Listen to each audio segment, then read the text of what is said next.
ഇതിപ്പോൾ യൂണിവേഴ്സിറ്റിയെ സംബന്ധിച്ചിടത്തോളം അവർ നേരത്തെ എടുത്തിരുന്നൊരു തീരുമാനം ഇന്നിപ്പോൾ വീണ്ടും വിളിച്ച് എല്ലാ ആൾക്കാരെ അറിയിച്ച് അല്ലെങ്കിൽ VC ഇതിലൊന്നും പ്രതികരിച്ചില്ല എന്നറിയാതിരിക്കാൻ വേണ്ടിയിട്ട് പെട്ടെന്നൊരു മീറ്റിംഗ് വിളിച്ചിട്ട് ഞാൻ തട്ടിക്കൂട്ടിയിട്ട് കാണിച്ചു എന്നുള്ളതേ ഉള്ളൂ. തീരുമാനങ്ങളൊക്കെ അവർ നേരത്തെ എടുത്തതാണ്.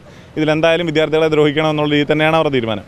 അപ്പോൾ ഇനിയിപ്പോൾ പലരും നമ്മൾ ചോദിക്കുമ്പോൾ വിദ്യാർത്ഥികൾ പറയുന്നത് തന്നെ പേരൻസ് സമ്മതിക്കുന്നില്ല, വീണ്ടും ഒരു വിഷയം ഉണ്ടാക്കി യൂണിവേഴ്സിറ്റിയായിട്ട് പ്രശ്നമാവും, അതിൻ്റെ കേസിന് പോയി കഴിഞ്ഞാൽ കാലതാമസം വരുമെന്നൊക്കെയാണ്. അപ്പോൾ പല വിദ്യാർത്ഥികൾ ഇപ്പോൾ പല അഭിപ്രായങ്ങൾ പറയുന്നുണ്ട്. നമുക്കറിയില്ല, വൈകുന്നേരത്തോടുകൂടി എല്ലാവരും കോർഡിനേറ്റ് ചെയ്ത് കേസ് കൊടുത്ത് മുന്നോട്ട് പോകാനാണെങ്കിൽ അങ്ങനെ, അല്ല എന്നുണ്ടെങ്കിൽ പരീക്ഷ എഴുതുകയായിരിക്കും ചെയ്യുന്നത്. പലർക്കും ബുദ്ധിമുട്ടുള്ള എല്ലാവരും നമ്മൾ കൺസിഡർ ചെയ്യുന്നുണ്ട്. പുറത്തുള്ളവർ വന്ന് എഴുതിയാൽ മതിയെന്ന് പറയുമ്പോൾ ഇപ്പോൾ 2 മാസത്തെ വിസയ്ക്ക് വേണ്ടി ഗൾഫിൽ പോയിട്ടുള്ള പിള്ളേരുണ്ട്.